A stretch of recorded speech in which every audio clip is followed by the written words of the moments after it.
What's going on, good people? This is your man Ja coming at you, and hey, I'm just kicking back and looking back on where I'm at, where I came from, and where I'm at, and how success is a learned behavior.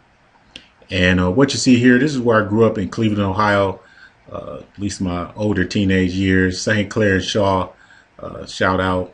But you know, life is. I remember when I first went to college, and I was like, mentally, I was like, wow, there's more to the world than St. Clair and Shaw, St. Clair and Superior. And, you know, I got to say that at the end of the day, with all that I've been through, and it's just been a blessing, and to see where I'm at as I kind of walk you through here using Google Maps. And I want to just take you back for those of you that may be thinking the struggle of being an entrepreneur, the struggle of, going through school, of stepping up out of your neighborhood, doing something different than what the crowd is doing, right? And, it's no knock on my people. My whole family is from Cleveland, Ohio, got friends and family still there. I'm just looking at the perspective of this, and a kid, a child from where I come from, never realizing what was out here in the world and what I would be exposed to. And maybe it could be an inspiration for others to do better, to be better, as far as that goes. So I'm just looking back, and I'm gonna take you from my neighborhood, from where I come from. St. Clair and Shaw, baby. Went to Glenville High School, class of '87. Right. So let's walk down the street, see what happened. This neighborhood here. All right. Where we at? It's 126, wrong street. Well, right here on this corner used to be a store right here on the corner of 126 that we used to go to. It was black owned until crack season in the late 80s, and drugs took over. But I see this has been torn down. And so this is pretty cool, where you can go through Google Maps like this and imagine what it's going to be, another 20 plus years from now. And so anyway, one constant that's been here is that church right here. So I would walk these streets daily, right? And right here on the corner of where we lived was this church, right? And I went there a few times, right? And then the barbecue joint. Man, when we moved over here, the barbecue joint was a favorite. B&M's barbecue, and I see they're still there, at least back from when this was made. But boom, I would hit this corner coming home from school and walk these streets, and and it would be something.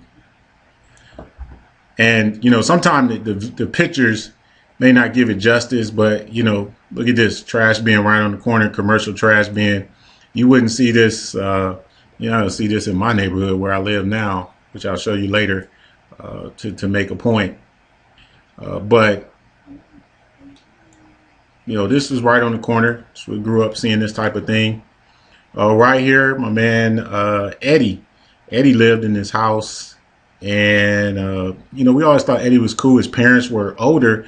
Found out later that, well, he found out later, which we all found out later, about when he was about to get out of high school, that his parents had adopted him. They never told him, and it sent him into another mental state that really messed him up, from what I heard, and wasn't the same. I think he may have even gotten on drugs.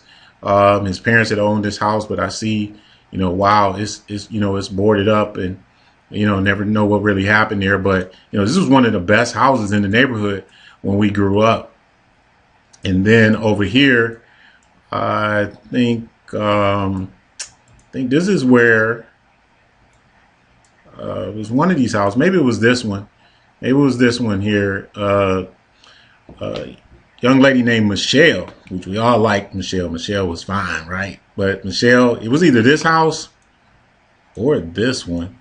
But either way, uh, Michelle and her brother Claudel, and Claudel was, at that time we would have described it as, being mentally retarded. No offense, but in any case, Michelle was her grandmother. She lived with her grandmother. They grew up. Their grandmother kept her in the house. And the only way you had a chance to get to Michelle was to go to that church I showed you earlier on Sundays. That went to the church, right? But the sad part of this story is her parents kept her confined. She didn't really know a world other than school and the street. Could barely ride her bike, and when she could ride her bike, had to stay on the street. And I think her mother died or something, and when she got 18, moved out, ended up on drugs because never had that chance to really just make good sound judgments growing up from what your parents teach you. So I'm making a point of those who didn't survive, as far as they go. So she ended up on drugs. Don't know if she's alive or what have you.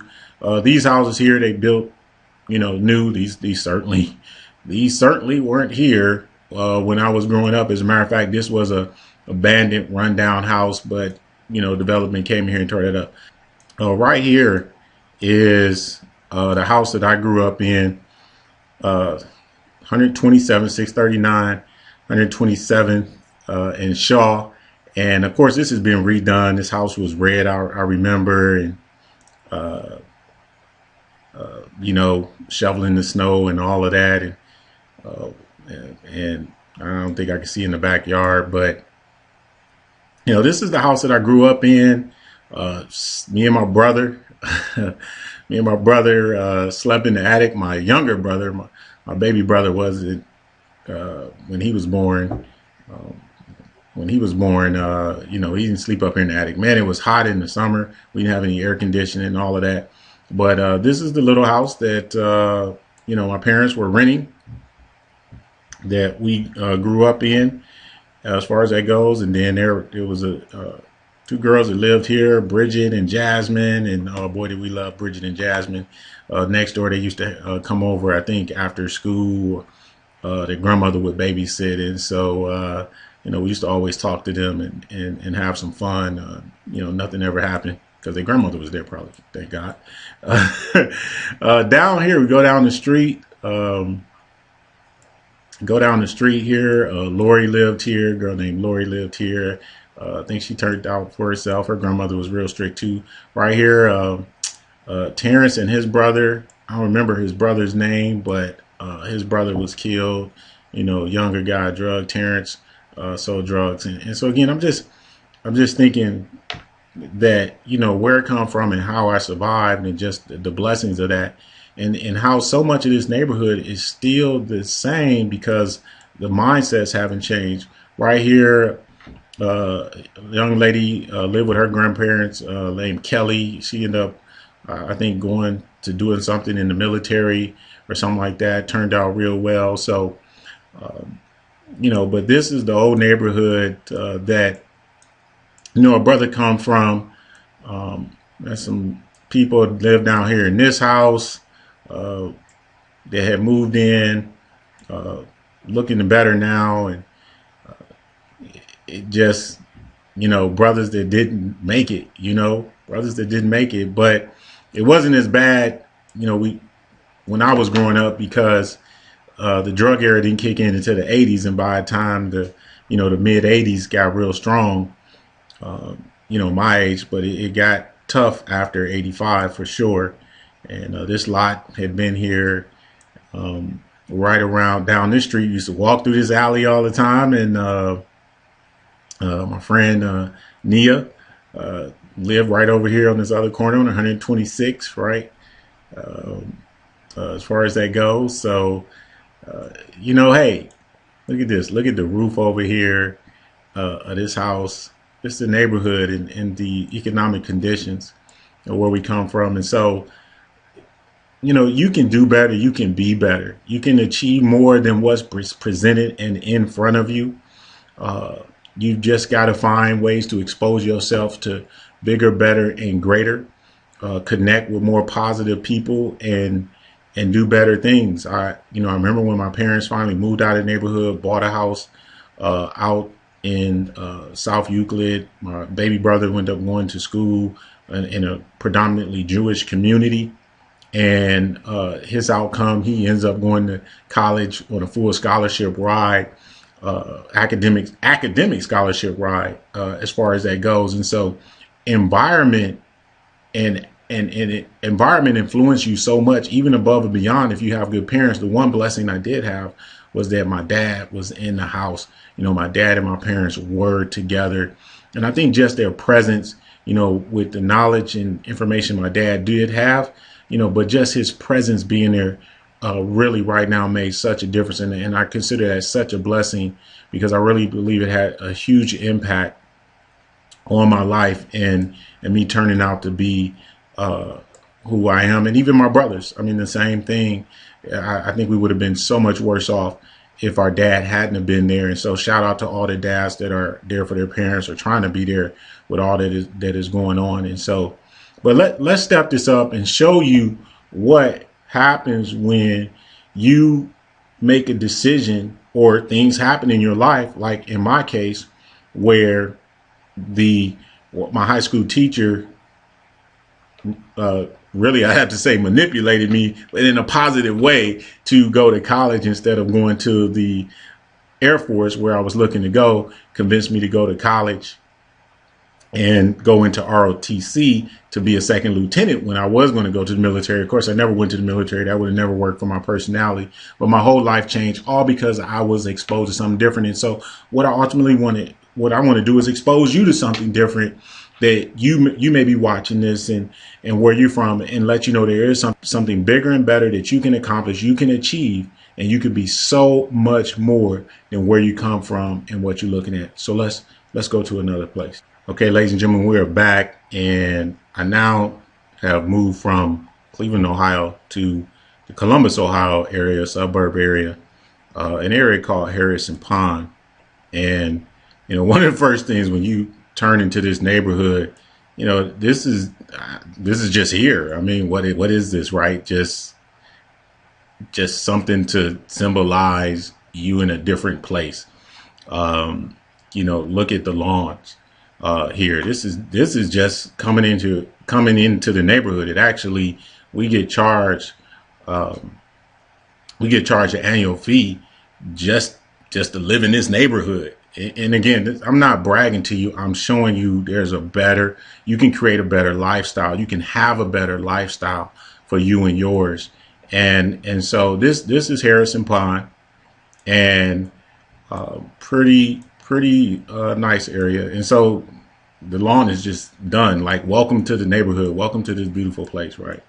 And so let me show you, you go down this street here and into this community, and the houses that are over here, and how some people live. And most of these people have good jobs. It's good jobs over here in Columbus, because this is this is the state capital, and a lot of state jobs. Look at this place. It's actually a black guy that lives here, and big old house, that's done up. Of course, these photos is none. As far as that goes, and wow, it's just amazing, right? So let's continue on.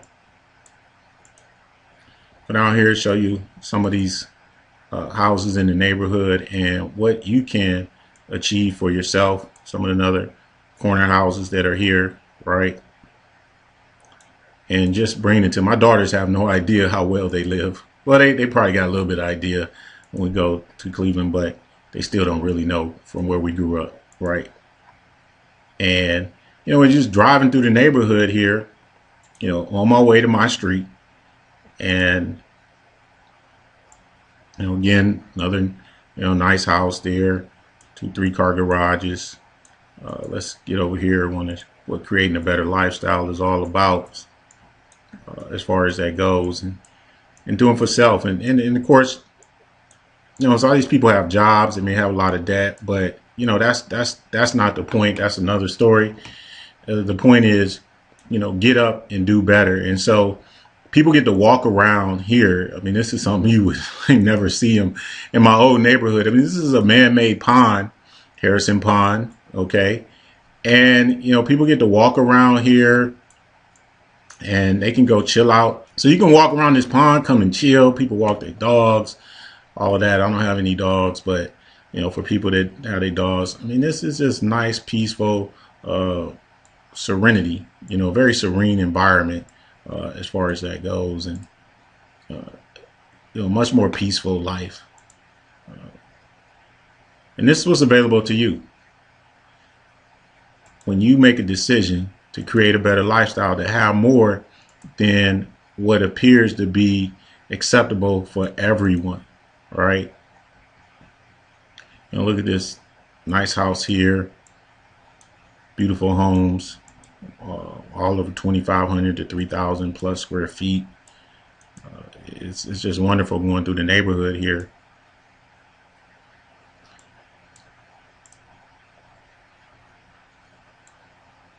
And so people live better than you think, and you have to make a decision consciously to separate yourself from the pack of those that are just not going to go in a direction, because life is longer than the moment you're living in. Life is longer than the moment that you are living in. And you want to realize that, hey, you're going to live 5 years from now, ideally. You're going to live 10 years from now, 20 years from now. And how do you want that to turn out? How do you want life to be for you, not just now, but down the road? And what are you willing to put in motion so that it is better, you see, so that you do have a better lifestyle? What sacrifice, what disciplines, what patience are you going to develop in order to do that? Look at this house here. I mean, this is the backyard with all of these windows, and they can look out as far as that goes. Things I just never saw growing up. Here's, some neighbors down here, and a beautiful home there as well, and some other houses. I definitely don't have the biggest house in the neighborhood, but it is what it is. Open playground on somebody's private property there. That's just their own little. My daughter babysits for this lady right here. See that? All right. From where I come from, just the mindset, you couldn't even keep something like this intact. It would just be tore up in generally, not saying everyone. So you can create a better lifestyle. You can live better. You can do better. You can be better as far as that goes, and give your children better so that hopefully they will do better, as well. So there you have it. I just wanted to show you a better way of life. This is actually angle of my place here and the blessings that we have. And all we do is say, praise be to God, praise be to Allah, praise be to Jehovah, whatever works for you, and the blessings we've had. And so coming from 127th and St. Clair and Shaw to Harrison Pond, where we live now, it's just been a blessing, because somewhere in life I was exposed to be that there was more than where I came from. There was a better life that I could have. There was more to life than what I thought exists. And with that, life has just evolved to be great. And I'm still working on doing better and being better and achieving even more. Now I want to get some assets. I want one of these houses free and clear. I want cars free and clear. I want to prepare for the future. At the age of 45, you don't realize when you're 25 that, you want to be preparing for when you're 45, for example. Now that I'm 45, I want to be preparing when I'm 65, 75, 85, as far as that goes. So ladies and gentlemen, I'm just here to share with you live and in living color how you can create a better lifestyle and do more for you and your family. This did not happen overnight. This did not happen overnight, but it happened because I stayed the course to be the best, to achieve more. And once they let a they let a brother like me from the hood know that you could have more, you could do more, you could be more, I was set on having it. I was set on achieving it, and I was going to do what I needed to do to make it happen. And the blessings have just come forth. So shout out to my parents, first and foremost, for just being there, being there and being blessed, and not being in conditions that I know some other people's parents were that I grew up with, that blessed me and my family to be where we are, for my brothers to just be alive, at this stage of the game. That's just such a beautiful thing.